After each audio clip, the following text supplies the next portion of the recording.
ఈరోజు చాప్టర్లో ప్రకృతి సిద్ధ మండలంలోని అతి ప్రధానమైనటువంటి మండలాలు ఋతుపవన మండలం మరియు మధ్యధర మండలం గురించి మనం ఈరోజు ఈ చాప్టర్లో చూద్దాం. ప్రకృతి సిద్ధ మండలాలు సాధారణంగా 13 మండలాలు. అందులో ప్రధానంగా మన పాఠ్యాంశాలు ఉన్నవి 8. అందులో మొదటిది మధ్యధర భూమధ్య రేఖ మండలం, రెండోది తీసుకుంటే మనకు భూమధ్య రేఖ మండలం, ఆ తర్వాత మనకు సవర్ణ గడ్డి భూములు, స్టెపీ గడ్డి భూములు, మరి తర్వాత ఉష్ణ ఎడారులు.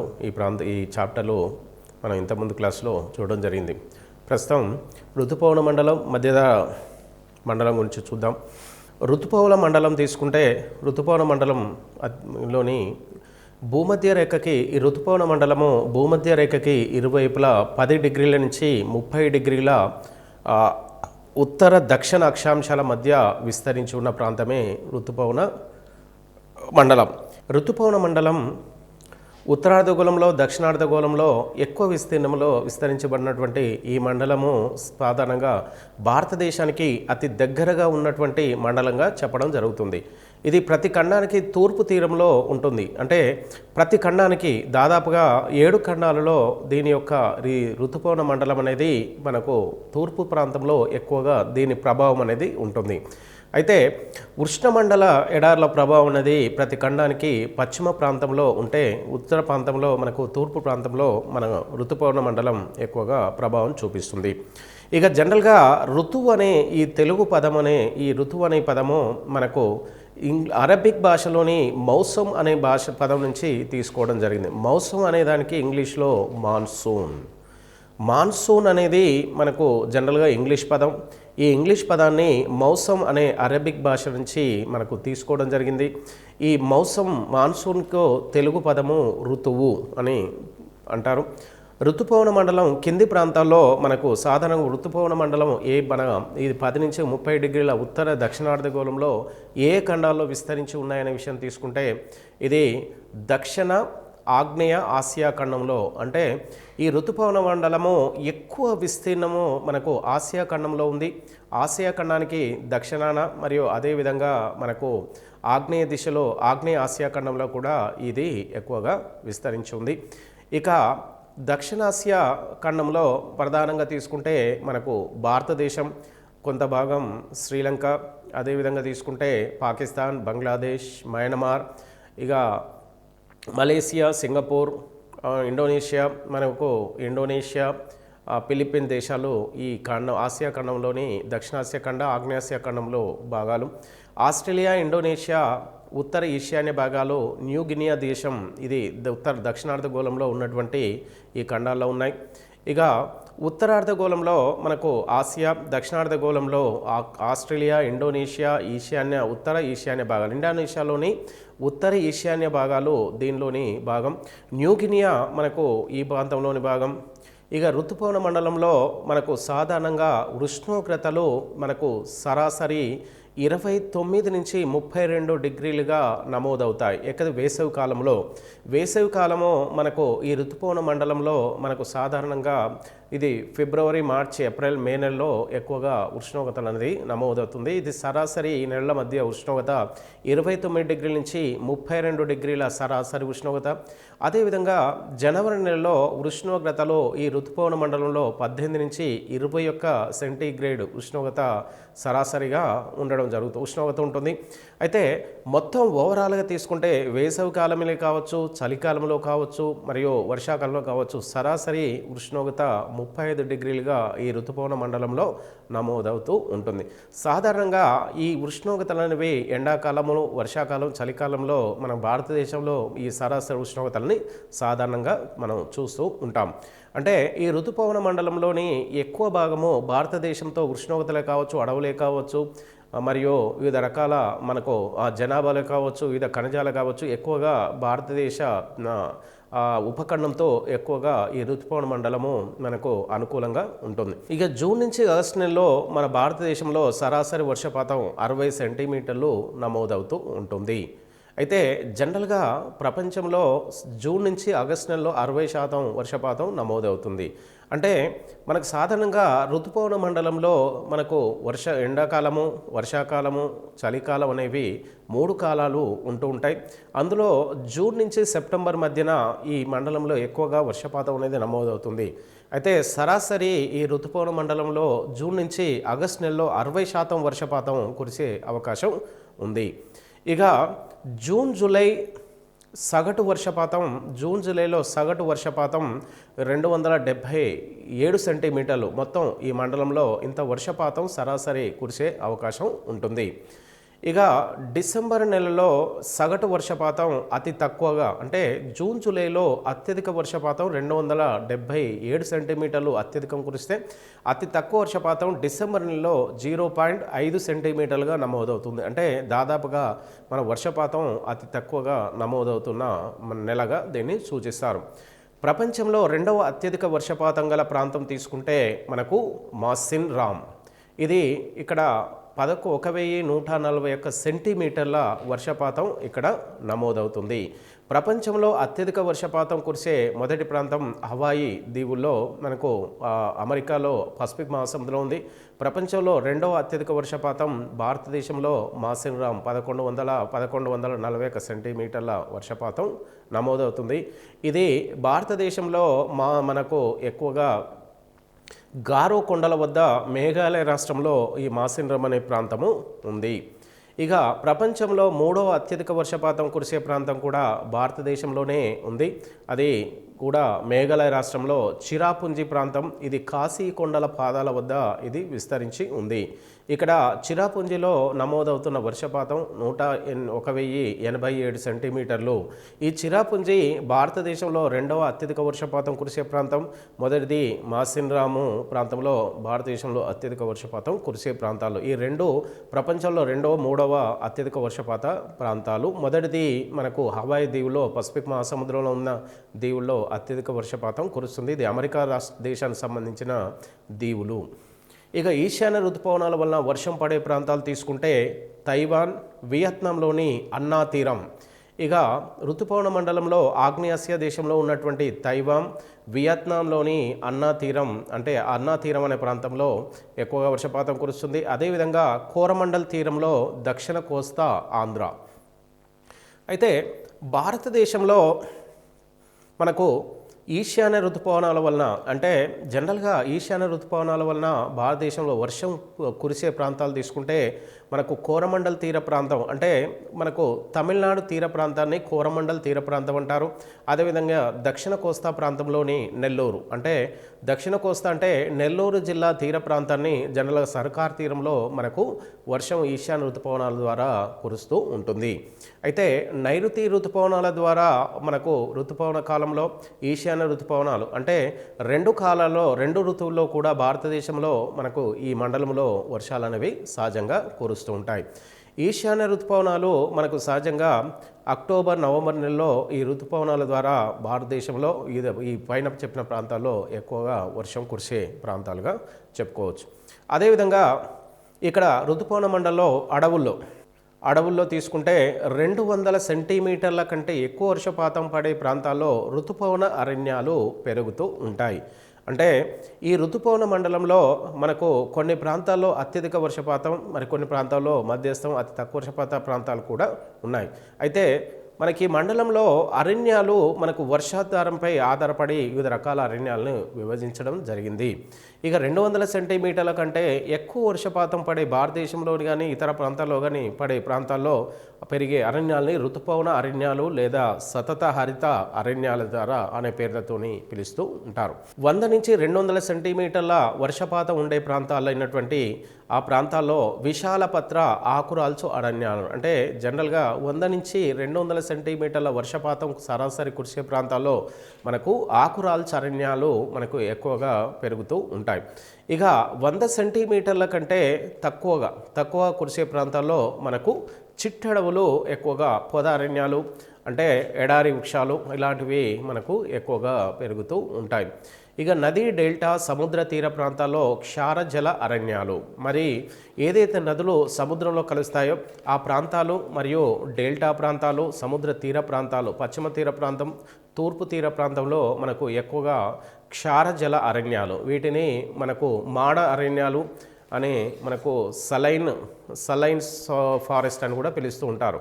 మాడ అరణ్యాలు, క్షారజల అరణ్యాలు ఇవి సముద్ర తీర ప్రాంతంలో పెరిగే అడవులు. ఇక అదేవిధంగా ఈ అరణ్యాల్లో మనకు ఆస్ట్రేలియా ఖండంలో, ఆస్ట్రేలియా దేశంలో యూకలిప్టస్ అరణ్యాలు అత్యధికంగా పెరుగుతుంటాయి. ప్రపంచంలో అత్యధికంగా యూకలిప్టస్ అరణ్యాలు పెరిగే ప్రాంతం తీసుకుంటే ఆస్ట్రేలియాలో కంగారులు ఉన్నందున ఆ ఖండమును సజీవ శిలాజ భూమి అనే పేరుతోని పిలుస్తారు. ప్రపంచంలో అత్యధికంగా కంగారులని జనరల్గా ఉన్న ప్రాంతము ఇది. ఇక 25% జనాభా ఋతుపవన మండలంలోనే నివసిస్తుంటారు. జనరల్గా సహజంగా తీసుకుంటే ఈ మండలంలో మానవ నివాసానికి అనుకూలం ఉన్న ప్రాంతంగా చెప్పుకోవడం జరుగుతుంది. ఇక్కడ మనకు ప్రపంచ జనాభాలో 25% జనాభా ఈ ఋతుపవన మండలంలోనే నివసిస్తున్నారు. ఈ ఋతుపవన మండలం అధిక జనాభా గల దేశం భారతదేశం. ఈ ఋతుపవన మండల ప్రాంతంలో మనకు సహజంగా వర్షాలు పడే ప్రాంతంలో ఉన్నటువంటి నదీ పరిసర ప్రాంతంలో ఎక్కువ జనాభా నివసిస్తుంటారు. ఈ ఋతుపవన మండలం అధిక జనాభా మనకు భారతదేశంలోనే ఉంటారు. అంటే ఋతుపవన మండలం అంటే సాధారణంగా భారతదేశాన్ని ప్రామాణికంగా తీసుకొని మనకి మండలం అనేది ఉంటుంది. అధిక జనాభా గల దేశం బంగ్లాదేశ్. ప్రపంచంలో అత్యధిక జనసాంద్రత గల దేశము బంగ్లాదేశ్. అంటే ప్రపంచంలో అధిక జనాభా కలిగిన దేశం చైనా, రెండవది ఇండియా అయితే అత్యధిక జనసాంద్రత అంటే తక్కువ విస్తీర్ణంలో ఎక్కువ జనాభా నివసిస్తున్న ప్రాంతాలను జనసాంద్రత అంటారు. ఇది ప్రపంచంలో బంగ్లాదేశ్ విస్తీర్ణ పరంగా అతి తక్కువగా ఉండి జనాభా అత్యధికంగా ఉంది కాబట్టి ఇక్కడ జనసాంద్రత ప్రపంచంలోనే అత్యధికంగా ఉంటుంది. ఇక అధిక జనసాంద్రత గల ద్వీపము జావా ద్వీపము. ఇది ఇండోనేషియాలోని అతి ప్రధానమైనటువంటి దీవి. ఇక్కడ అత్యధికంగా మనకు జనసాంద్రత ఎక్కువగా నివసిస్తున్న దీవిగా జావాని పిలవడం జరుగుతుంది. ఇక్కడ జీవనాధార వ్యవసాయం అమల్లో ఉంది. మన జీవనాధారం అంటే వ్యవసాయం, మన ఆహార పంటలకు సంబంధించిన వ్యవసాయము, జీవనానికి ఏదైతే ఆహార పంటలు కానీ ఏదైతే అవసరాలు ఉంటాయో వాటి ద్వారా మనకి వ్యవసాయం ద్వారా మనకు ఎక్కువగా జరుగుతుంది.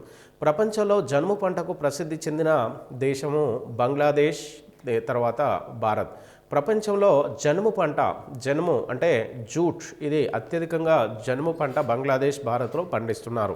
బంగ్లాదేశ్లో మనకు అత్యధికంగా బ్రహ్మపుత్ర నది పరిసర ప్రాంతంలో, భారతదేశంలో గంగా నది పరిసర ప్రాంతంలో, వెస్ట్ బెంగాల్లో హుగ్లీ నది పరిసర ప్రాంతంలో ఎక్కువగా జనుము పంటను పండిస్తున్నారు. ప్రపంచంలో తేయాకు ఉత్పత్తిలో ప్రసిద్ధి చెందిన దేశాల్లో భారత్, శ్రీలంక. ప్రపంచంలో టీ ఉత్పత్తిలో ఈ మండలంలో భారత్ మొదటి స్థానం, రెండవది శ్రీలంక. ప్రపంచంలో జనరల్గా తేయాకు అనేది ప్రపంచంలో భారత్, రెండవది చైనా, మూడవది శ్రీలంక. కానీ ఈ మండలంలో భారత్ మొదటి స్థానం, రెండవది తీసుకుంటే శ్రీలంక. చెరకు సాగు భూమి విస్తీర్ణంలో ప్రథమ స్థానము మనకు భారత్. అంటే చెరకు కల్టివేట్ విస్తీర్ణం అంటే చెరకు పండించే భూమి విస్తీర్ణంలో ప్రపంచంలోనే ఈ మండలంలో భారతదేశం మొదటి స్థానంలో ఉంది. ఇక ప్రపంచంలో వరిని ఎక్కువ ఎగుమతి చేసే దేశాలు మయన్మార్, థాయిలాండ్. ప్రపంచంలో అత్యధికంగా వరిని పండించే దేశాల్లో తీసుకుంటే మరియు చైనా, ఇండియా అయితే ఈ రెండు దేశాల్లో కూడా అత్యధికంగా వరిని ఎక్కువగా వ్యాపార పంటగా మయన్మార్, థాయిలాండ్ దేశాల్లో పండించి ఎక్కువగా వివిధ దేశాలకు ఎగుమతి చేసి విదేశీ ఆదాయాన్ని పొందుతూ ఉంటారు. నాణ్యమైన ఇనుము, సున్నప్రాయి, బాక్సైట్ ఉత్పత్తిలో అగ్రగామి భారత్. ఈ మండలంలో నాణ్యమైన అంటే క్వాలిటీ ఐరన్ ఇనుముని అత్యధికంగా ఉత్పత్తి చేస్తున్న దేశంలో ఈ మండలంలో భారతదేశం మొదటి స్థానంలో ఉంది. అంటే నాణ్యమైన ఇనుములో సున్నప్రాయ్, లైమ్ స్టోన్ ఉత్పత్తిలో కూడా ఈ మండలంలో భారతదేశం అగ్రగామి. బాక్సైట్, అల్యూమినియం ఉత్పత్తిలో కూడా అగ్రగామి భారతదేశమే. ఇక అదేవిధంగా మాంగనీస్, అబ్రకం ఉత్పత్తిలో ఈ మండలంలో భారత్ ప్రథమ స్థానం. మాంగనీస్, అబ్రకం ఉత్పత్తిలో ఈ భారతదేశం ప్రథమ స్థానం. మాంగనీస్ అనేది మనకు అత్యధికంగా ముడి ఖనిజంగా ఎక్కువగా ఇనుము, మనకు వివిధ రకాల పరిశ్రమలో మనకు ముడి చమురుగా ఉపయోగిస్తారు, ముడి ఖనిజంగా ఉపయోగిస్తారు. అబ్రకం అంటే మైకా, ఇది ఇండస్ట్రీలో ఎలక్ట్రికల్ ఇండస్ట్రీలో ప్రధాన ఖనిజంగా వాడుతూ ఉంటారు. ఇక తగరం టిన్ ఉత్పత్తిలో ప్రసిద్ధి చెందిన దేశాలు తీసుకుంటే మలేషియా, ఇండోనేషియా. ఈ 2 దేశాల్లో మనకు అత్యధికంగా టిన్ తగరాన్ని ఉత్పత్తి చేస్తున్న దేశాలు ఇవి. ఈ 2 దేశాలు ఆగ్నేయాసియా దేశాల్లోని భాగాలుగా ఉన్నాయి. ఇక సీసం లెడ్ ఉత్పత్తిలో ప్రపంచంలోనే ఆస్ట్రేలియా మొదటి స్థానంలో ఉంది. ఇక పారిశ్రామికంగా అభివృద్ధి చెందిన దేశం తీసుకుంటే భారత్. ఈ మండలంలో అత్యధికంగా పారిశ్రామికంగా డెవలప్ అయిన దేశంగా భారతదేశాన్ని చూడడం జరుగుతుంది. ఇక భూభాగము జలభాగం వేడెక్కడంతో పీడనంలో వ్యత్యాసం ఏర్పడి ఋతుపవనాలు ఏర్పడతాయి. సాధారణంగా ఈ ఋతుపవనాలు అనేవి మనకు భూమధ్య రేఖ పరిసర ప్రాంతంలో రేఖ ప్రాంతానికి పరిసర ప్రాంతంలో మనకు పక్క ప్రాంతం అంటే భూమధ్య రేఖకు దగ్గర ప్రాంతం నుంచి ఈ ఋతుపవనాలు అనేవి మనకు సహజంగా ఏర్పడతాయి. ఈ భూభాగము జలభాగం వేడెక్కడంతో పీడనంలో వ్యత్యాసాలు ఏర్పడుతూ ఉంటాయి. ఇక అధిక ఉష్ణోగ్రత అంటే భూభాగం జలభాగాల మధ్య ఉష్ణోగ్రత వ్యత్యాసాల ఫలితంగా మనకు ఇది వాతావరణం పీడనంలో వ్యత్యాసాలు వస్తాయి. ఈ వ్యత్యాసాల ఫలితంగా ఋతుపవనాలు మాన్సూన్స్ అనేవి వస్తూ ఉంటాయి. ఇక మధ్యధర మండలం జనరల్గా ఈ మధ్యధరా మండలం అనేది మరియు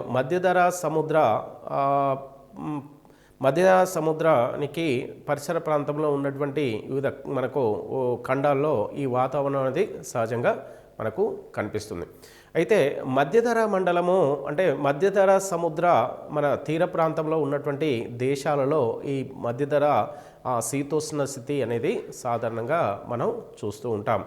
అయితే ఈ మధ్యధరా సముద్రం మనకు సహజంగా ఆసియా ఖండం, యూరప్ ఖండం, ఆఫ్రికా ఖండాల మధ్య ఉన్నటువంటి ఈ జలభాగాన్ని మధ్యధరా సముద్రం అంటారు. ఇక మధ్యధరా సముద్ర శీతోష్ణ స్థితి విషయాలకు వస్తే శీతాకాలంలో మధ్యధరా మండలంలో శీతాకాలంలో వర్షం పడడం అనేది ఇక్కడ సహజంగా జరుగుతుంది. వేసవిలో వేడిగా పొడిగా ఉండటం ఈ మండలం లక్షణం.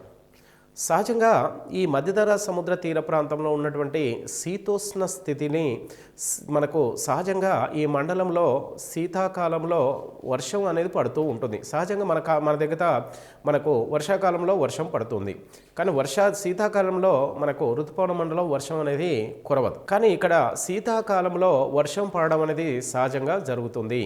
ఇక వేసవి కాలంలో అధిక వేడిగా మరియు పొడిగా ఉండడం అంటే అతి చల్లగా మరియు అతి వేడిగా కాకుండా మధ్యస్థంగా ఈ మండలం అనేది ఉండడం అనేది మనకు ప్రధాన లక్షణం. ఇక ఖండాల పశ్చిమ తీరంలో భూమధ్య రేఖకు ఇరువైపులా 30 డిగ్రీల నుంచి 40 డిగ్రీల ఉత్తర దక్షిణ అక్షాంశాల మధ్య ఈ మధ్యధరా శీతోష్ణ స్థితి మండలం అనేది విస్తరించి ఉంది. ఖండాల పశ్చిమ తీరంలో ఇప్పటి వరకు మనకు ఋతుపవన మండలాలు మనకు సహజంగా ఖండాలకు తూర్పు వైపున విస్తరించి ఉండేవి. కానీ ఈ మధ్యధరా సముద్ర శీతోష్ణ మండలము ఖండాలకు పశ్చిమ తీరంలో ఇవి మనకు అరణ్య ప్రాంతాలకు ఎడారి ప్రాంతాలకు అతి దగ్గరగా ఉన్న మండలంగా దీన్ని చెప్పుకోవడం జరుగుతుంది.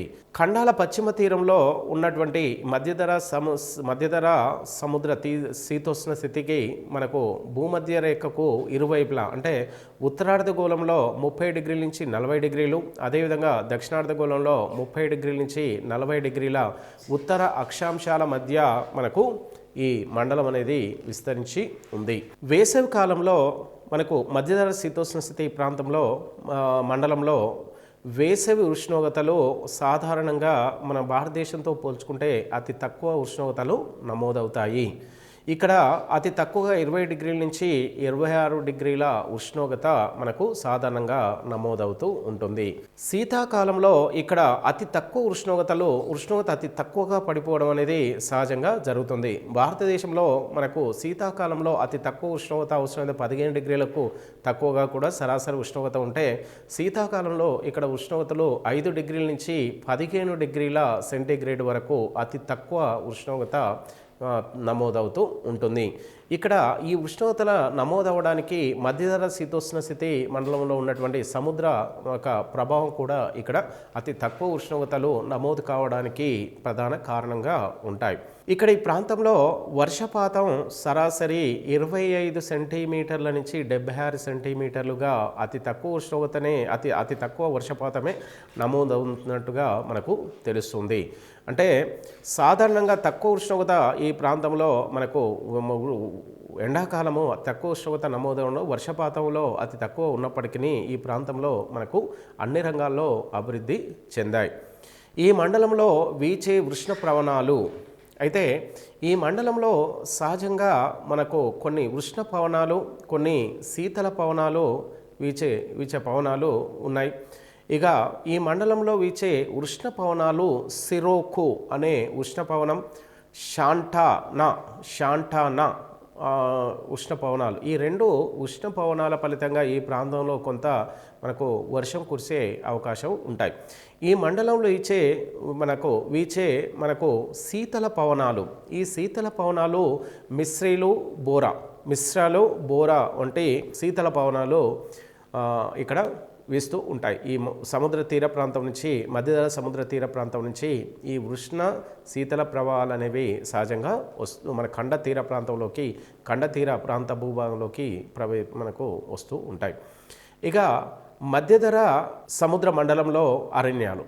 ఇక్కడ సహజంగా అడవులు అనేవి విశాల పత్ర సతత హరిత అరణ్యాల ప్రధాన వృక్షాలు. ఈ ప్రాంతంలో మనకు సాధారణంగా విశాల పత్ర అంటే అత్యధిక వెడల్పు కలిగినటువంటి సతత హరిత అరణ్యాలు బాగా పెరుగుతాయి.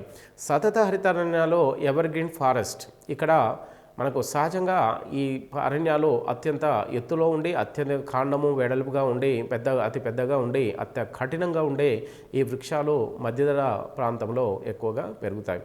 ఈ మండలంలో ప్రధాన వృక్షాలు, మండలంలో ప్రధానంగా ఎలాంటి వృక్షాలు పెరుగుతాయనే విషయాన్ని తీసుకుంటే ఈ మండలంలో మనకు ఆలివ్, కార్క్, ఓక్, మిర్టెల్, పోలి అంటే ఈ వృక్షాలనేవి ఈ ప్రాంతంలో సతత హరిత అరణ్యాలుగా ఇవి మనకు పిలువబడుతూ ఉన్నాయి.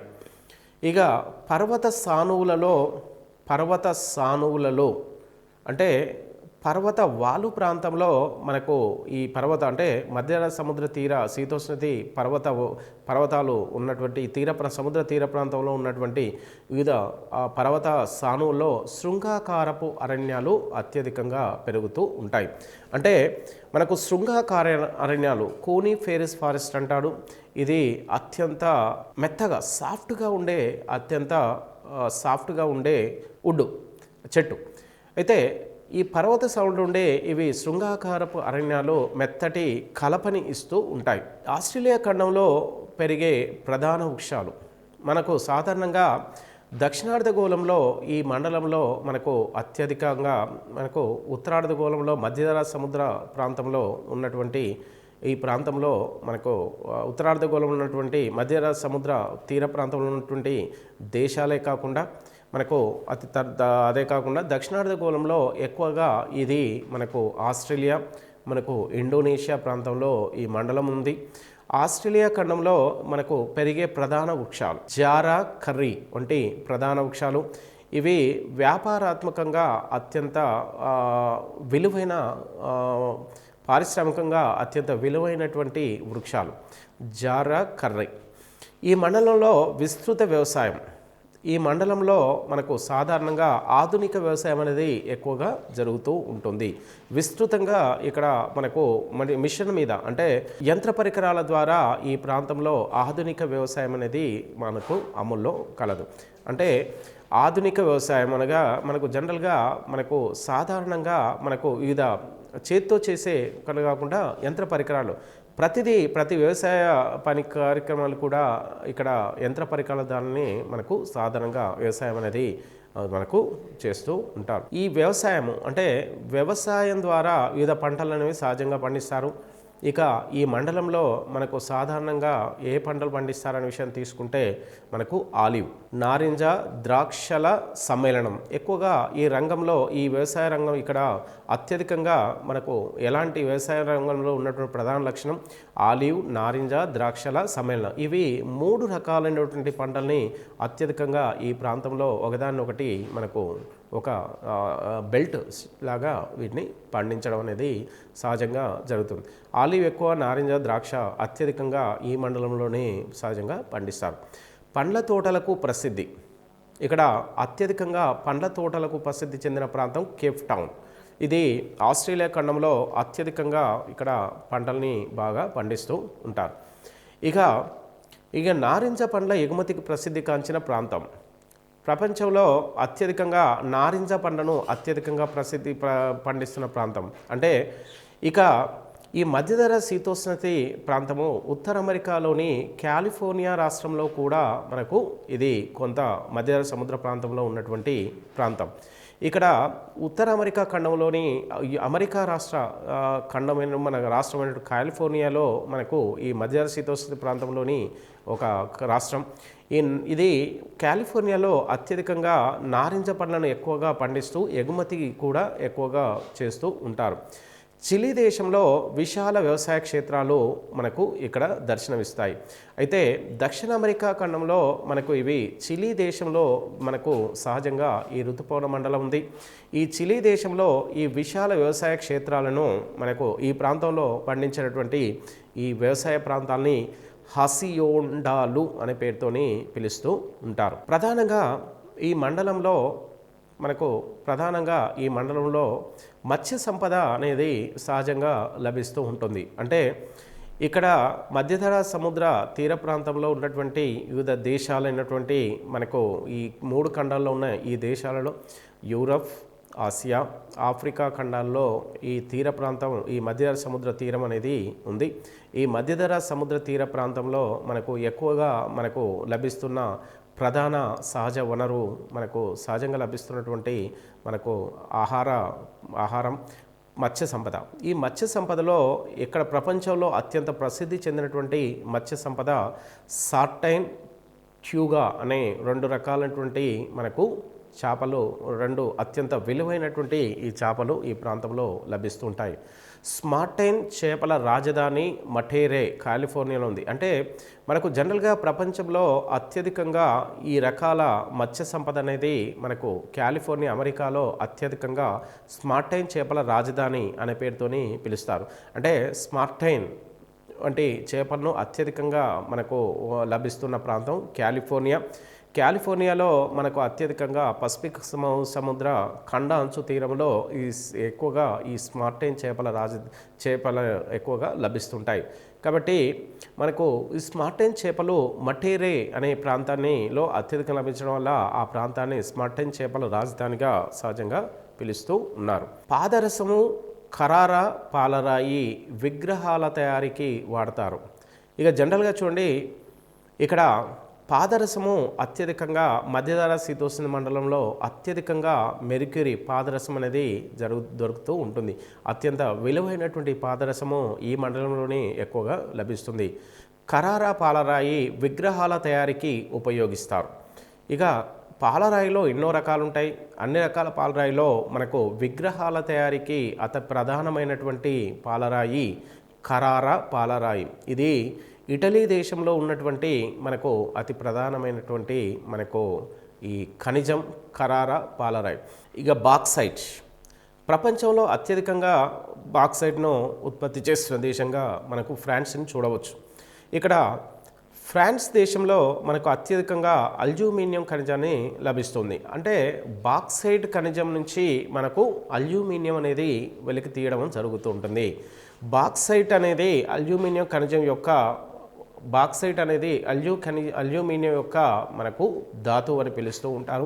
ప్రపంచంలో అల్యూమినియాన్ని ఎక్కువ ఉత్పత్తి చేశాలో ఫ్రాన్స్ కూడా మనకు ముందుంటుంది. భారతదేశంలో కూడా బాక్సైట్ అత్యధికంగా అల్యూమినియాన్ని ఉత్పత్తి చేస్తున్న దేశాల్లో భారతదేశం కూడా ముందు స్థానంలోనే ఉంటుంది. ఇనుము, ఇక ఆల్జీరియా. ఇక్కడ ఆల్జీరియా దేశం ఆఫ్రికాలో ఉత్తర ఆఫ్రికా ఖండంలో ఉన్నటువంటి మనకు మధ్యధరా సముద్ర తీర ప్రాంతానికి అతి దగ్గరలో ఉన్నటువంటి ఆల్జీరియా. ఈ ఆల్జీరియా దేశము మనకు సహారా ఎడారిలో ఉన్న ఉష్ణ ఎడారి ప్రాంతంలో ఉన్నటువంటి దేశం. ఈ ఆల్జీరియా దేశంలో అత్యధికంగా ఉత్పత్తి నాణ్యమైన ఇనుముని ఆల్జీరియా దేశంలో ఉత్పత్తి చేస్తూ ఉన్నారు. ఇక నెక్స్ట్ తీసుకుంటే టర్కీ దేశంలో అత్యధికంగా ఉత్పత్తి అవుతున్నటువంటి ఖనిజం క్రోమియం నేలబొగ్గు. అంటే మనకు సహజంగా నేలబొగ్గు అత్యంత విలువైనటువంటి నాణ్యమైనటువంటి బొగ్గు మనకు టర్కీ దేశంలో లభిస్తున్నట్టుగా మనకు తెలుస్తుంది. ఆస్ట్రేలియాలో మనకు ఎక్కువగా సీసం, యషదం వంటి ఖనిజాలు ఎక్కువ లభిస్తాయి. ఆస్ట్రేలియాలో బ్రోకెన్ హిల్స్ గనులు, ఈ గనుల నుంచి మనకు సీసాని ఎక్కువగా మనకు ఉత్పత్తి చేస్తున్నారు. ఇక తర్వాత తీసుకుంటే కాలిఫోర్నియా, అమెరికాలోని కాలిఫోర్నియా రాష్ట్రంలో సిగ్నల్ హిల్స్ అనే గనులు నుంచి పెట్రోలియాన్ని ఉత్పత్తి చేస్తున్నారు. అయితే అమెరికా ఖండంలో అత్యధికంగా పెట్రోలియం అంటే ముడి చమురును వెలికి తీస్తున్నటువంటి దేశము అమెరికా. అమెరికాలో కాలిఫోర్నియా రాష్ట్రము అమెరికాలోనే అత్యధికంగా పెట్రోల్ని ఉత్పత్తి చేస్తుంది. ఈ పెట్రోలియం ఉత్పత్తి అత్యధికంగా ఎక్కడ దొరుకుతుందంటే సిగ్నల్ హిల్స్ అనే ప్రాంతం, సిగ్నల్ హిల్స్ గనులు అంటే సిగ్నల్ హిల్స్ ఫీల్డ్ ప్రపంచంలోనే అతిపెద్ద మనకు పెట్రోలియం ఫీల్డ్ అని పిలవడం జరుగుతుంది. అయితే భారతదేశంలో అతిపెద్ద పెట్రోలియం ఫీల్డ్ మనకు ఈ అమెరికాలోని మన మహారాష్ట్రలోని ముంబై హై.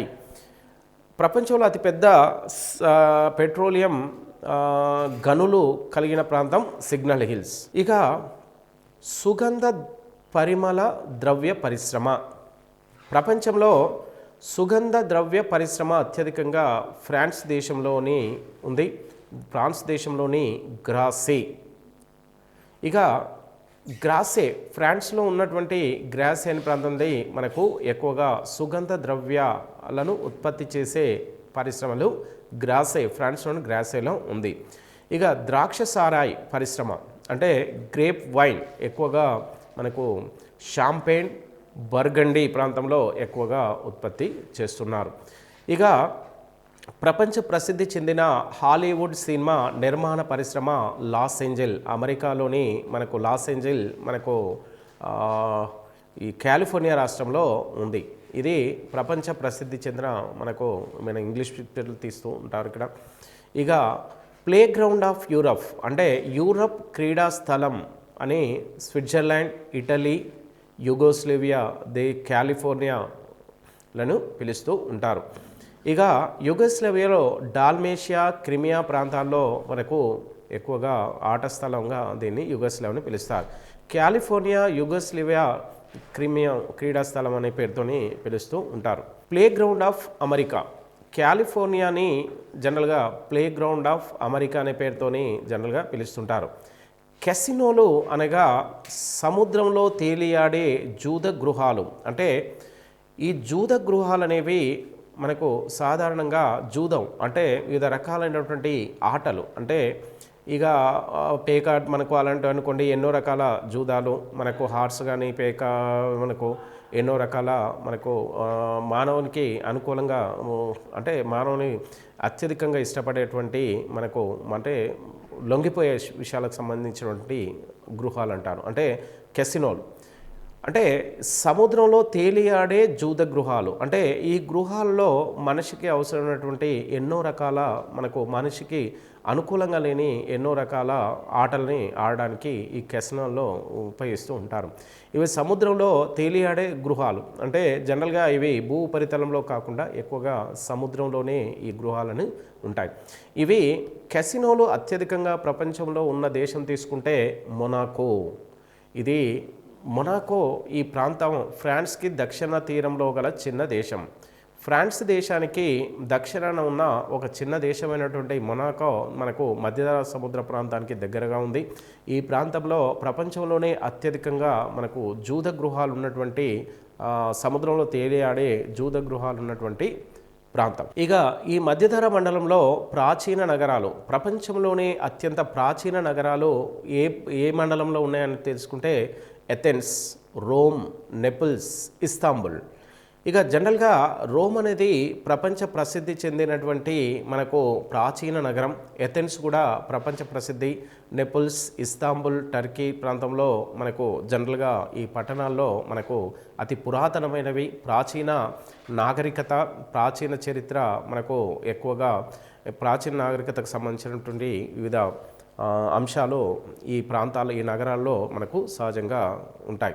మనకు సాధారణంగా ఋతుపవన మండలం మరియు ఆ, ఈ మధ్యధర శీతోష్ణ మండలాలు విషయాలు తీసుకుంటే ఈ ఋతుపవన మండలం విషయాన్ని తీసుకొని సారవంతమైనటువంటి నేలలు ప్రపంచంలో సారవంతమైన నేలలు మనకు ఈ ఋతుపవన మండలాల్లో మనకు వెనకకు వెళ్తే ఈ ఋతుపవన మండలాల్లో అత్యంత సారవంతమైన నేలలు అత్యధికంగా ఉన్నట్టుగా తెలుస్తుంది. అయితే ఈ భూమధ్య రేఖకు ఇరువైపులా మనకు ఈ ఋతుపవన మండలం అనేది సాధారణంగా విస్తరించి ఉంది. ఈ ఋతుపవన మండలము సాధారణంగా వ్యవసాయ మండలంగా వ్యవసాయానికి అనుకూలమైన ప్రాంతంగా తీసుకుంటారు. ఇక్కడ జనాభా అనేది ఋతుపవన మండలంలో నదీ పరిసర ప్రాంతంలో ఎక్కువగా విస్తరించి వీరు ఎక్కువగా నదీ వ్యవసాయం మనకి నదీ ఆధారంగా మన నదీ పరిసర ప్రాంతంలో పండించే వివిధ పంటల్ని ఈ ఋతుపవన మండలంలో ఎక్కువగా పండిస్తూ ఉంటారు. ఇక ఋతుపవన మండలంలో కొన్ని అంశాలను తీసుకుంటే ఈ ఋతుపవన మండలాల్లో మనకు ఎక్కువగా 3 కాలాలు అనేవి సహజంగా వస్తూ ఉంటాయి. ఒకటి జనరల్గా ఎండాకాలం అనేది మనకు వర్షాకాలం అనేది జూన్ నుంచి సెప్టెంబర్ వరకు, అదేవిధంగా మనకు చలికాలం అనేది మనకు అక్టోబర్ నుంచి ఫిబ్రవరి వరకు ఉంటుంది. అదేవిధంగా ఎండాకాలం ఫిబ్రవరి నుంచి మార్చి ఏప్రిల్ మే నెలల మధ్య ఇక్కడ ఎండాకాలాన్ని గుర్తించారు. అంటే ఈ మండలంలో ఏవైతే దేశాలు ఉన్నాయో ఈ దేశాల్లో మనకు సాధారణంగా 3 కాలాలు అనేవి సహజంగా ప్రతి సంవత్సరం వస్తూ ఉంటాయి.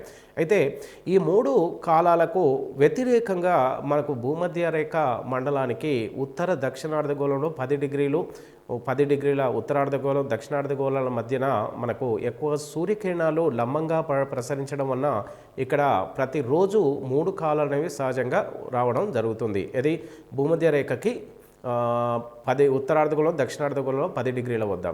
అదేవిధంగా ఈ మన ఋతుపవన మండలంలో 10 నుంచి 30 డిగ్రీల మధ్య 10 డిగ్రీల నుంచి 30 డిగ్రీల వైపుకు వెళ్ళే కొద్దీ సూర్యకిరణాలు కొంత వాలుగా పడడం చేత ఇక్కడ ఈ ప్రాంతంలో మనకు భూమధ్య రేఖ నుంచి ధృవాల వైపుకు వెళ్ళే కొద్దీ సూర్యకిరణ ప్రసరణని పతన కోణాన్ని ఆధారంగా చేసుకొని ఇక్కడ ఋతువులు అనేవి సహజంగా ఏర్పడుతూ ఉంటాయి. అయితే ప్రతి ఖండానికి తూర్పు భాగంలో మనకు సహజంగా ఋతుపవన మండలం అనేది ఉంటూ ఉంది. అయితే మన ఖండానికి ఆసియా ఖండానికి మనకు సాధారణంగా దక్షిణాన ఎక్కువగా మనకు తూర్పు వైపు తీసుకుంటే మనకు ఆగ్నేయ ఆసియా ప్రాంతము మనకు ఆసియా ఖండానికి తూర్పు దిశలో ఉంది. అదేవిధంగా దక్షిణ ప్రాంతంలో కూడా మనకు ఆసియా ఖండం దక్షిణాన కూడా ఈ ఋతుపవన మండలం ఉంది. ఇక అదేవిధంగా మనకు ఇక్కడ తీసుకుంటే ఎక్కువ ప్రాంతము ఈ ప్రాంతంలో ఆగ్నేయాసియా దేశంలో ఎక్కువగా ఉంది. దక్షిణార్ధగోళంలో కూడా మనకు ఎక్కువ భాగము కొంత ఉత్తర ఆస్ట్రేలియా, ఇండోనేషియా ఈ ప్రాంతాల్లో మనకు ఎక్కువగా ఋతుపవన మండలం ఉంది. ఇక ఈ ఋతువులు అనేవి సహజంగా మాన్సూన్ అంటారు ఇంగ్లీష్లో. ఈ మాన్సూన్ అనేవి ఈ ఋతువులు అనేవి సాధారణంగా ఈ మండలంలో మనకు భూమధ్య రేఖకు భూమధ్య రేఖకు ఉత్తరార్ధగోళంలో మనకి ఎక్కువగా ఈ ఋతుపవనాలు అనేవి సహజంగా ఏర్పడుతూ ఉంటాయి. ఈ ఋతుపవనాలు అనేది ఉష్ణోగ్రతలోని వ్యత్యాసాల ఫలితంగా ఈ ఋతువులు అనేవి ఏర్పడుతూ ఉంటాయి. అయితే భారతదేశంలో మనకు సహజంగా తీసుకుంటే మే నెలలో భూమధ్య రేఖ వద్ద అత్యధిక ఉష్ణోగ్రత వ్యత్యాసాల ఫలితంగా మనకు నైరుతి ఋతుపవనాలు ఏర్పడి ఈ నైరుతి ఋతుపవనాలు భారతదేశం కన్యాకుమారికి దగ్గరలో ఈ ఋతుపవనాలు కన్యాకుమారి దగ్గరలో భూమధ్య రేఖ నుంచి ఈ ఋతువులు ఏర్పడి దక్షిణ కన్యాకుమారి ప్రాంతం వైపు ప్రసరిస్తూ ఈ ఋతుపవనాలు మొట్టమొదటిసారిగా ఈ నైరుతి ఋతుపవనాలు భారతదేశంలో మనకు కేరళ రాష్ట్రంలో మొట్టమొదటిసారిగా నైరుతి ఋతుపవనాలు ప్రసరించి మనకు జూన్ నెలలో ఈ నైరుతి ఋతుపవనాలు మన భారతదేశంలోకి ప్రవేశించి మనకు జూన్, జూలై, ఆగస్టు, సెప్టెంబర్ 4 నెలల మధ్య మనకు భారతదేశంలో అత్యధిక వర్షపాతాన్ని ఇస్తుంటాయి. అత్యధిక వర్షము మనకు భారతదేశంలో జూలై నెలలో ఎక్కువగా మనకు సంభవిస్తూ ఉంటుంది. ఈ ఋతుపవనాలు సహజంగా నైరుతి ఋతుపవనాలు అరేబియా సముద్ర ఋతుపవనాలు తర్వాత బంగాళాఖాత ఋతుపవనాలనే 2 శాఖలుగా విడిపోయి బంగాళాఖాత ఋతుపవనాలు మనకు సహజంగా అండమాన్లోకి ప్రవేశించి అండమాన్ నుంచి ఈశాన్య రాష్ట్రాల గుండా ఉత్తర భారతదేశంలోకి ఈశాన్య రాష్ట్రాల గుండా మనకు గంగా, సింధు, బ్రహ్మపుత్ర మైదానంలోకి ప్రవహిస్తాయి. ఇటు నైరుతి ఋతుపవనాలు అంటే అరేబియా సముద్ర నైరుతి ఋతుపవనాలు మనకు మనకు కేరళ రాష్ట్రం నుంచి ఆస్ట్రేలియా నుంచి ఆంధ్రప్రదేశ్, ఇటు కర్ణాటక, ఆంధ్రప్రదేశ్, తెలంగాణ రాష్ట్రాల గుండా ప్రవేశించి ఇవి ఉత్తర మైదానంలోకి ప్రవేశించి ఇటు బంగాళాఖాత ఋతుపవనాలు, ఇటు నైరుతి ఋతుపవనాలు మనకు గంగా సింధు బ్రహ్మపుత్రాలు కలుసుకొని వివిధ ప్రాంతాల్లో అత్యధిక వర్షపాతాన్ని ఇస్తూ మనకు పంజాబ్లోని అమృత్సర్ వద్ద ఈ 2 శాఖల ఋతుపవనాలు కలిసి మరియు సెప్టెంబర్ 15వ తారీఖు వెనుతిరిగి మనకు ఈశాన్య ఋతుపవనాలుగా మారి పంజాబ్ నుంచి ఇవి గంగా సింధు బ్రహ్మపుత్ర నుంచి ఈశాన్య రాష్ట్రాల గుండా బంగాళాఖాతంలోకి ప్రవేశించి ఈశాన్య ఋతుపవనాలుగా మార్పు చెందుతూ ఉంటాయి. ఇలా మార్పు చెందినటువంటి మనకు ఈశాన్య ఋతుపవనాలు బంగాళాఖాతంలో మనకు ఎక్కువగా తుఫాన్లను మనకు ఎక్కువగా క్రియేట్ చేస్తూ ఉంటుంది. ఈశాన్య ఋతుపవనాలు మనకు బంగాళాఖాతంలో ఎక్కువ తుఫాన్లకు కారణాలు అవుతుంటాయి. ఈ తుఫాన్లకు కారణమైనటువంటి ఈశాన్య ఋతుపవనాలు బంగాళాఖాతంలోని నీటి ఆవిరిని గ్రహించి ఇవి మనకు కోరమండల్ తీర ప్రాంతం నుంచి మనకు దక్షిణ కోస్తా ఆంధ్ర అంటే నెల్లూరు, ఇటు కోరమండల్ తీర ప్రాంతంలో ఎక్కువగా ఈశాన్య ఋతుపవనాల ద్వారా ఎక్కువ వర్షం కురుస్తున్న ప్రాంతాల్లో తీసుకోవడం జరుగుతుంది. అయితే అటు తర్వాత తీసుకుంటే ఈశాన్య ఋతుపవనాలు ఈ కోరమండల్ ప్రాంతం నుంచి అటు దక్షిణ తెలంగాణ ఆంధ్ర రాష్ట్రం నుంచి తెలంగాణ ప్రాంతంలో కూడా కొంత వర్షాన్ని ఇస్తూ మనకు ఇవి వాయువ్య ప్రాంతంలోకి ప్రవేశించి మనకు ఈశాన్య ఋతుపవనాలు డ్రైగా మారడం అనేది సహజంగా జరుగుతూ ఉంటుంది. అయితే భారతదేశంలో అత్యధికంగా వర్షపాతం అనేది సహజంగా మనకు ఈ కేరళ రాష్ట్రంలో అత్యధికంగా వర్షపాతం అనేది రాష్ట్రం వైజ్గా తీసుకుంటే అత్యధికంగా వర్షపాతం కేరళ రాష్ట్రంలో కేరళ పశ్చిమ కనుమల్లో ఎక్కువ వర్షపాతం అనేది సహజంగా 300 సెంటీమీటర్ల కంటే ఎక్కువగా కురవడం అనేది జరుగుతూ ఉంటుంది. అటు తర్వాత తీసుకుంటే భారతదేశంలో అత్యధికంగా వర్షపాతము ఏ కాలంలో కురుస్తుందంటే వర్షాకాలంలో కురుస్తుంటుంది. అత్యధికంగా వర్షపాతం కురిసే మరో ప్రాంతం తీసుకుంటే ఈశాన్య రాష్ట్రాల్లోని ప్రాంతంలో ఎక్కువ వర్షపాతం కురుస్తుంది. అటు తర్వాత తీసుకుంటే భారతదేశంలో మనకు ప్రపంచంలో అత్యధిక వర్షపాతం కురిసే ప్రాంతంలో మౌసిన్రామ్ అనే ప్రాంతం మరియు చిరాపుంజి ప్రాంతాలు మేఘాలయ రాష్ట్రంలో మనకు నైరుతి ఋతుపవనాల కాలంలో ఎక్కువ వర్షపాతాన్ని ఇస్తూ ప్రపంచంలో 2వ 3వ ప్రాంతాలుగా మనకు నమోదవుతున్నాయి. ఇవి ప్రపంచంలో మనకు 2, 3 అయితే భారతదేశంలో మొదటి 2 స్థానాల్లో ఇవి ఆక్రమించాయి. అదేవిధంగా మనకు శీతాకాలంలో అంటే డిసెంబర్ నెలలో భారతదేశంలో అతి తక్కువగా వర్షపాతం కురవడం అనేది సహజంగా జరుగుతుంది. ఏ నెలలో అతి తక్కువ వర్షపాతం కురుస్తుందనే విషయం తీసుకుంటే డిసెంబర్ నెలలో అతి తక్కువ వర్షపాతం కురుస్తుంది. భారతదేశంలో సహజంగా మనకు సహజంగా సరాసరి వర్షపాతం 105 సెంటీమీటర్లుగా నమోదవుతుంది. అంటే 105 సెంటీమీటర్లు మనకు సాధారణ మనకు సంవత్సరిక వర్షపాతంగా భారతదేశంలో ఉంటుంది. ఇక మనకు అత్యధికంగా వర్షపాతం కురిసే మరొక ప్రాంతం తీసుకుంటే గంగా మైదాన ప్రాంతంలో ఎక్కువ వర్షపాతం కురుస్తుంది. ఈ ప్రాంతంలోని గంగా మైదాన ప్రాంతంలో అత్యధికంగా వ్యవసాయ ప్రాంతము మనకు వ్యవసాయంకి ఉపయోగపడుతున్నటువంటి మనకు ఎక్కువగా వ్యవసాయ పంటలను పండిస్తున్న ప్రాంతంగా చూడడం జరుగుతూ ఉంటుంది. ఇక అదేవిధంగా తీసుకుంటే మనకు అత్యధికంగా ఉష్ణోగ్రత నమోదయ్యే నెల తీసుకుంటే జూన్ ప్రాంతంలో మనకు అత్యధికంగా వర్షపాతం నమోదవుతున్న అత్యధికంగా ఉష్ణోగ్రత నమోదవుతుంది. అతి తక్కువగా ఉష్ణోగ్రత మనకు సహజంగా జనవరి నెలలో భారతదేశంలో ఉంటుంది. ఇక ఆ తర్వాత తీసుకుంటే ఋతుపవన మండలం అంటే మధ్యధరా శీతోష్ణ స్థితి మండలం. ఈ మధ్యధరా సముద్రాన్ని అంటే మనకు ప్రికాంబియన్ పీరియడ్లో మనకు టేతిస్ మహాసముద్రంగా పిలువబడేది ఉండేది. అప్పుడు ఉన్నటువంటి టేతిస్ సముద్రం ఇప్పుడు మధ్యధరా సముద్రంగా మనం సాధారణంగా పిలవడం అనేది జరుగుతూ ఉంటుంది. అయితే ఈ మధ్యధరా సముద్ర శీతోష్ణ స్థితిలోకి ఉత్తరార్ధగోళంలో అమెరికాలోని మనకు కాలిఫోర్నియా, ఇటు మధ్యధరా సముద్ర మన తీర ప్రాంతంలో ఉన్నటువంటి వివిధ రాష్ట్రాలైనటువంటి వివిధ ఖండాలు యూరప్, ఆసియా, మనకు ఆఫ్రికా ఖండాలు ఉన్నాయి.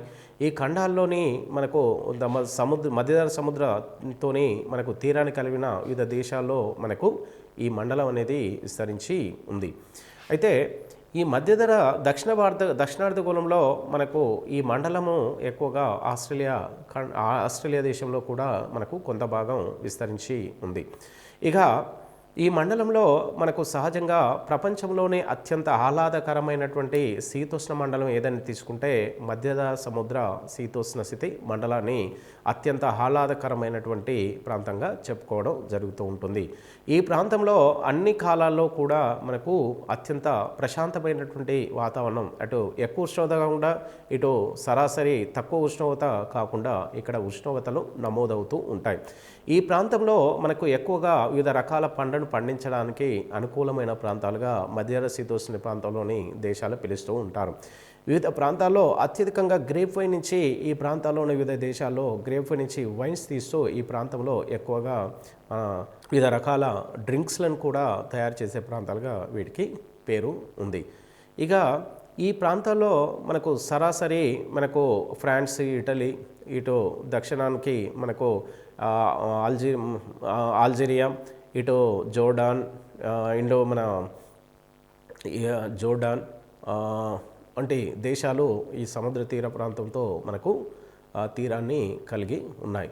అరణ్య విషయాలు తీసుకుంటే ఇక్కడ సతత హరితారణ్యాల నుంచి ఎక్కువగా అత్యంత కఠినమైనటువంటి కలపని మనం ఇక్కడ అడవుల నుంచి పొందుతూ ఉంటారు. ఇక్కడ వ్యాపారాత్మకమైనటువంటి కలపను ఎక్కువగా ఇక్కడ తయారవుతూ ఉంటాయి. ఈ మధ్య సముద్రం నుంచి మరియు అట్లాంటిక్ మహాసముద్రం నుంచి మనకు సహజంగా మనకు ఉష్ణ పవనాలు, మనకు శీతల పవనాలు అనేటువంటి కొన్ని రకాల పవనాల ఫలితంగా ఇక్కడ మనకు ఈ వాతావరణం ఇక్కడ మనకు అత్యంత ఆహ్లాదకరంగా మనకు సహజంగా కనబడుతూ ఉంటుంది.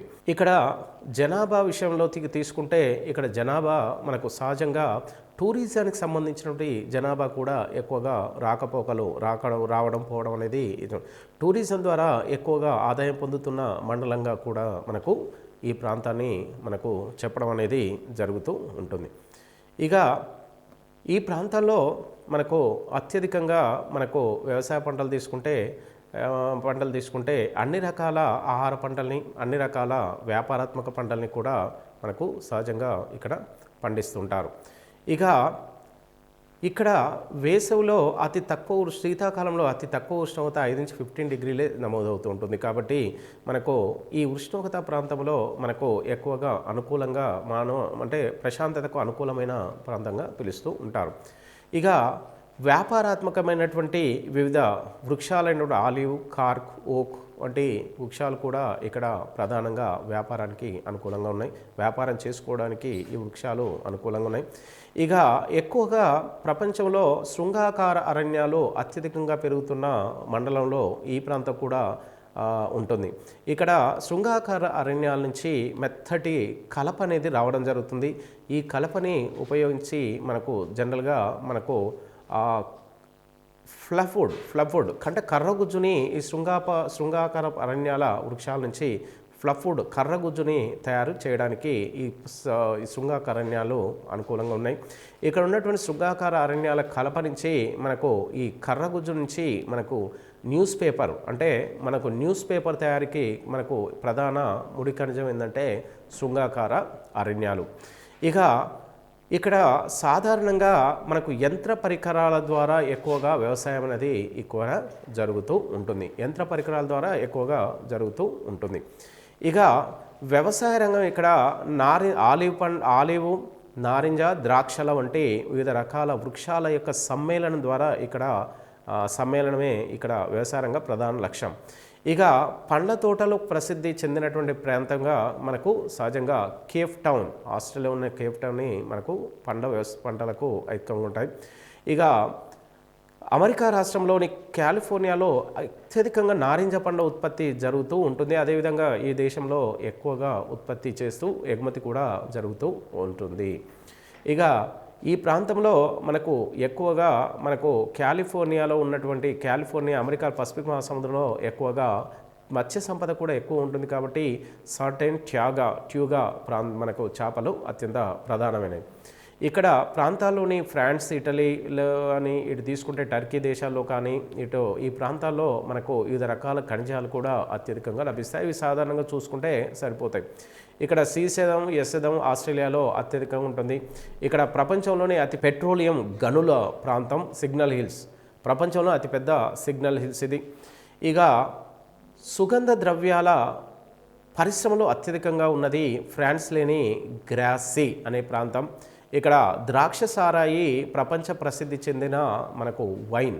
ఇక్కడ ఈ సారాయి నుంచి షాంపెన్, బుర్గండి అనే ప్రాంతంలో ఈ ప్రాంతాల నుంచి ఎక్కువగా మనకు గ్రేప్ వైన్ తీస్తూ ఉంటారు. ప్రపంచ ప్రసిద్ధి చెందిన లాస్ ఏంజల్, బాలీవుడ్ కూడా ఈ ప్రాంతంలో ఉంటుంది. ఇక్కడ మనకు ప్రపంచ ప్రసిద్ధి చెందిన యూరప్ ఆట స్థలము. ఇక అదేవిధంగా మనకు అమెరికా ప్లే గ్రౌండ్ అని కాలిఫోర్నియా పిలుస్తారు. ప్రపంచ మనకు యూరప్ క్రీడా స్విట్జర్లాండ్, ఇటలీ పిలిస్తే అమెరికా ప్లే గ్రౌండ్ కాలిఫోర్నియా అని పిలుస్తూ ఉంటారు. అయితే ఇక్కడ ప్రపంచ ప్రసిద్ధ మొనాకో అనే ప్రాంతంలో ఎక్కువగా జూదాలకు సముద్రం తీరాల జూదా ప్రాంతాలకు ప్రసిద్ధి చెందింది. ఈ ప్రాంతంలో మనకు ప్రధానంగా అతి ప్రధానమైన నగరాలు తీసుకుంటే ఎథెన్స్, రోమ్, ఇస్తాంబుల్ ఇవి అత్యంత ప్రపంచ ప్రసిద్ధి చెందిన ప్రాచీన కాల ప్రాంతాలు. ఈ ప్రాంతాల్లో మనకు ప్రధానంగా ఈ పట్టణాల్లో మనకు ఇక్కడ ఈ మండలంలో చాలా ప్రసిద్ధి చెందాయి. ఇక ఓవరాల్గా తీసుకుంటే మనకు ఋతుపవన మండలం మరియు మధ్యధరా మండలం నుంచి మనకు కనీసం ఈ రెండిట్లో ఏదో ఒక చాప్టర్ నుంచి ఒక క్వశ్చన్ వచ్చే అవకాశాలు ఎక్కువగా ఉంటాయి. కాబట్టి ఇంతకుముందు మనం ఏవైతే భూమధ్య రేఖ మండలం, ఈ మండలంలో ఉన్నటువంటి ప్రకృతి సిద్ధ మండలాల్లో మనకి ఏవైతే 13 మండలాలు ఉన్నాయి, ఈ మండలాల్లో ప్రధానంగా మనకు టెక్స్ట్ బుక్లో ఉన్నటువంటి 8 మండలాలలో మనకు అన్ని మండలాలకు సంబంధించి మనకు మెటీరియల్ మనకి ఇక్కడ ఈ అంశాల మీద వివరంగా చెప్పడం జరుగుతుంది. కాబట్టి వీటి ఖచ్చితంగా మనకు ఈ ప్రసిద్ధ మండలం నుంచి 1 కానీ 2 కానీ క్వశ్చన్లు వచ్చే అవకాశాలు ఎక్కువగా ఉంటాయి. కాబట్టి ఇది అతి ప్రధానమైనటువంటి చాప్టర్గా వెళ్ళడం అనేది జరుగుతూ ఉంటుంది.